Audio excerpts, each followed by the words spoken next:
End of the Spear started when I was a little boy. My mom and dad were missionaries down in the jungles, and when I was 5, my dad flew off into the jungles like he did every day, but didn't come back.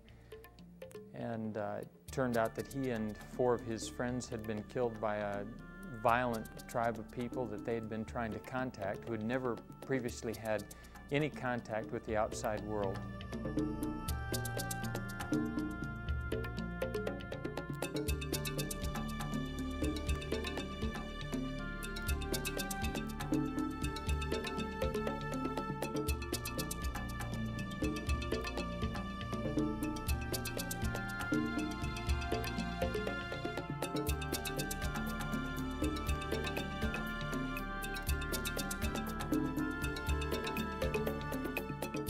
The danger in my going in was that in the Waodani culture, when somebody didn't like something that somebody else did and they couldn't ignore it, it got beyond that point, their only means of resolving the issue was to kill. When somebody killed somebody in your family, then it was the right and the responsibility of the others, especially the males in that family, then to avenge that killing, to carry the vendetta until they made it right and reconciled it by killing somebody or somebodies in that family.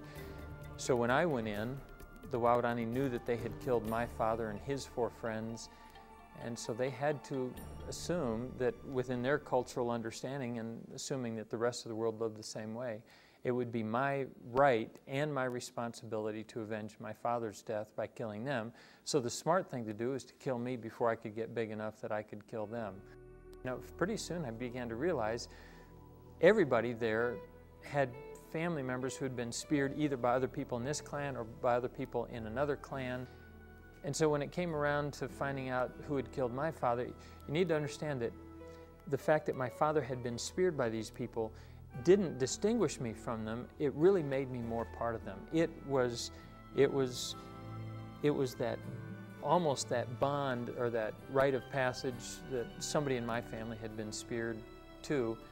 It made me really fit into the tribe more than it separated me from them. So for me to know who the people were that killed my father didn't seem that significant. I was around with people who were living with people who had killed other members of their family. The only thing that has really stuck with me during this 50 years that this story has been, that God has been writing this story, has been the pain of believing that my dad and his friends had no way of knowing that this disaster, which must have seemed like failure to them, they felt that God was leading them to go and share His markings, His carvings, to show them this better way to live to these people that had no friend in the rest of the world.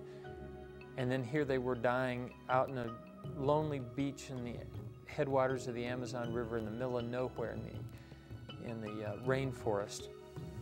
That has hurt, but just as we've been working on making the film and as I've been living with them, information has started to come out that has led me to believe that maybe they did in fact know that, that this wasn't a failure, that this was in fact God's plan.